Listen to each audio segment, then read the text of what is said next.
Hello students, short questions के list में चलो आज देखते हैं।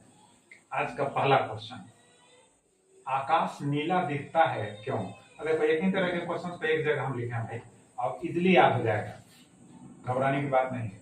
आकाश नीला दिखता है क्यों?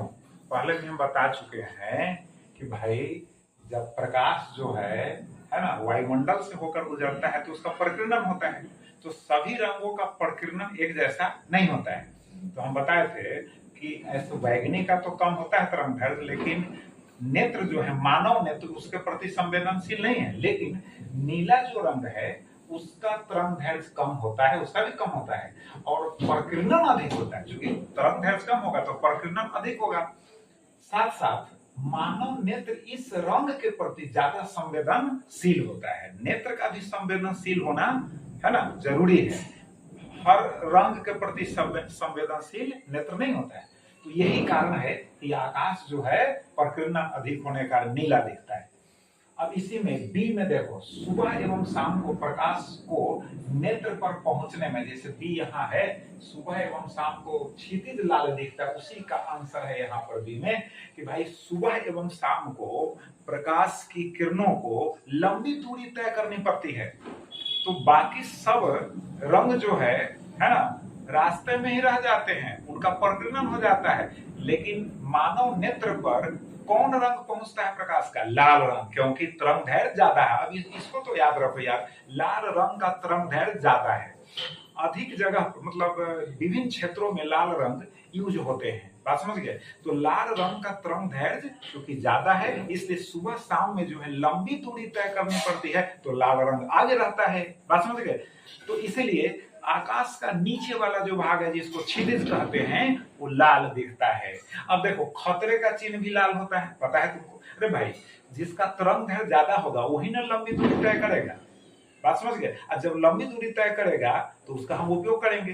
तो खतरे का चिन्ह भी लाल ही होता है, अधिक तरंग दैर्घ्य होने के कारण। रेलवे में भी देखता होगा कि अगर कोई खतरा है तो गेटमैन जो है पहले से ही दिखा देता है लाल झंडी, तो जो लोको पायलट है, दूर है ट्रेन है ना, लेकिन सामने है, दूर है, मुड़ा हुआ है तो कैसे दिखाई देगा? दूर है, सामने है स्ट्रेट लाइन में, तब उसको दिखाई दूर से ही देता है कि कोई खतरा है, भाई ट्रेन को रोक देगा, इमरजेंसी ब्रेक लगाएगा।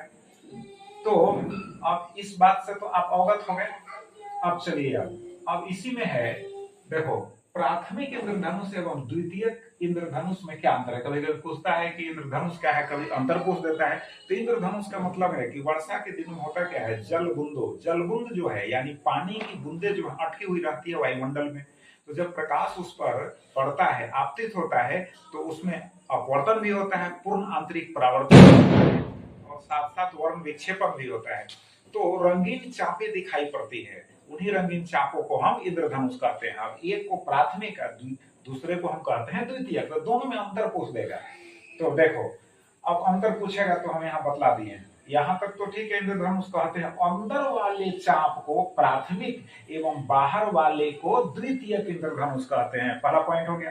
प्राथमिक में 2 बार अपवर्तन एवं 1 बार पूर्ण आंतरिक परावर्तन होता है, दूसरा पॉइंट हो गया। किंतु द्वितीयक में 2 बार अपवर्तन एवं है ना 2 बार पूर्ण आंतरिक परावर्तन होता है। एक तीसरा पॉइंट क्या है कि द्वितीयक जो है प्राथमिक से कम चमकीला होता है। तो इतने पॉइंट्स को लिख दोगे, अंतर स्पष्ट हो गया। अब चलो नेक्स्ट क्वेश्चन, एक ही तरह का हम एक जगह सजाए हैं। तरंगाग्र क्या है? अब तरंगाग्र देखो, समान कला की स्थिति में रहने वाले ईथर कणों को स्पर्श करने वाली काल्पनिक सतह को तरंगाग्र कहते हैं। जैसे बिंदुवत स्रोत है, मान लो बिंदुवत स्रोत है, अब यहाँ से समान दूरी पर जितने भी प्रकाश तरंग यानी है ना प्रकाश तरंगे होगी, या उसको कहो कि तरंग का छोटा जो रूप होगा, वे सभी जो है समान कला में होगी। यानी बिंदु स्रोत यहाँ है तो इससे समान दूरी पर इधर चारों तरफ से ऑल अराउंड जो है ना, यानी तरंगिकाएं कहो, तरंग का छोटा रूप यानी तरंगिकाएं समान कला में होंगी।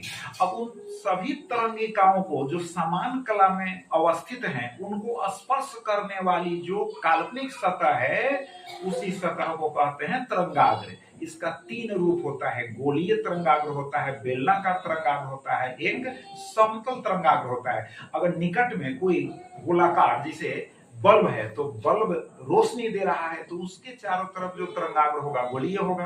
अब जैसे सूर्य के नजदीक में जो तरंगाग्र होगा वह गोलीय होगा, लेकिन पृथ्वी पर सूर्य के तरंगाग्र को हम एग्जामिन करें तो समतल होगा, क्योंकि अनंत दूरी पर है बिंदु और स्रोत। अब समझ गया कि नहीं?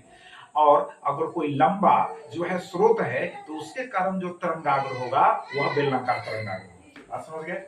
अब इसमें चलो बी में है कला संबद्ध स्रोत से क्या समझते हैं? कला संबद्ध स्रोत बी, तो बी में है देखो समान आवृत्ति एवं नियत कलांतर उत्पन्न करने वाले प्रकाश स्रोतों को कला संबद्ध स्रोत कहते हैं। बात समझ गए? अब सी में है कलांतर एवं पथांतर के बीच संबंध स्थापित करें, तो पहले में हम बताए हुए हैं तरंग का रूप लंबवत जो है तरंग का रूप बतला चुके हैं आपको। तो लेमडा समझते हो, लेमडा पथांतर ये धुरिये ना हुआ जी, लेमडा पथांतर के लिए कलांतर जो है 2 पाई होता है, याद रखना है 2 पाई।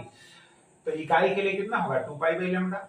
अब पी पथांतर हो उसके लिए हो जाएगा 2 pi by lambda into P. अब इसी को स्टैंडर्ड फॉर्म में लिख दिया, देखो डेल्टा फाई यानी कलांतर को फाई से हम सूचित करते हैं तो डेल्टा लगा दिया, यानी कलांतर नाम है कलांतर, कला में अंतर। अब समझ गए? तो डेल्टा फाई बराबर 2 पाई बाई लेमडा इंटू पथांतर यानी पाथ में अंतर, पथ में अंतर, है ना? तो डेल्टा पी हो गया संबंध।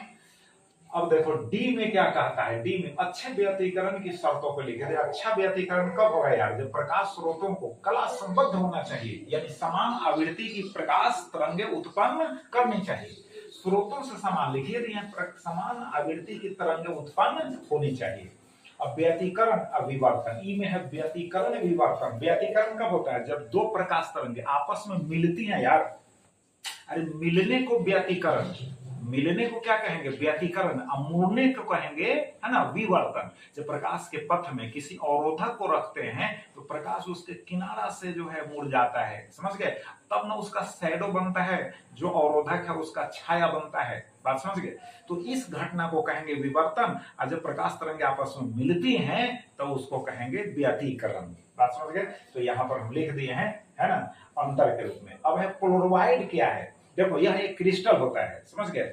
अब एग्जांपल के टूरमैलिन क्रिस्टल याद रखो। तो जब प्रकाश अध्रुवित प्रकाश इसमें प्रवेश करता है तो उसमें तो विद्युत क्षेत्र होता है। तो विद्युत क्षेत्र का जो क्षैतिज अवयव है तो क्रिस्टल के अणुओं के द्वारा अवशोषित कर लिया जाता है, जो उदग्र अवयव है ऐसे वाइब्रेट करने को उसको छोड़ दिया जाता है। बात समझ गए? अब इसका उपयोग क्या है? तो धूप के चश्मा में होता है, साथ साथ ट्रेन हुआ चाहे हवाई जहाज है उसकी खिड़कियों के ग्लास में, कांच में होता है, लिख सकते हैं। अब एक लास्ट क्वेश्चन आज का है ब्रूस्टर का नियम, ये भी मोस्ट इंपॉर्टेंट है। ब्रूस्टर का नियम क्या है? एकदम सटीक याद रखो कि जब प्रकाश ध्रुवन कोण पर आपतित होता है, शॉर्टकट में याद रखो, तो tan IP लिखा हुआ, IP ध्रुवन, IP बराबर म्यू, याद कर लो, म्यू बराबर tan IP, चाहे tan IP बराबर म्यू, ऑब्जेक्टिव में पूछ लेता है, प्राप्त होता है या संबंध प्राप्त होता है, इसे ब्रूस्टर का नियम कहते हैं। बात समझ गए? तो इनको रिवाइज करो अच्छी तरह से। फिर अब कुछ और भी क्वेश्चंस बच गए हैं जो मॉडर्न फिजिक्स में है, तो उनके लिए हम अलग से वीडियो बना देंगे। बात समझ गए? तो बहुत बहुत आपका धन्यवाद। चलो।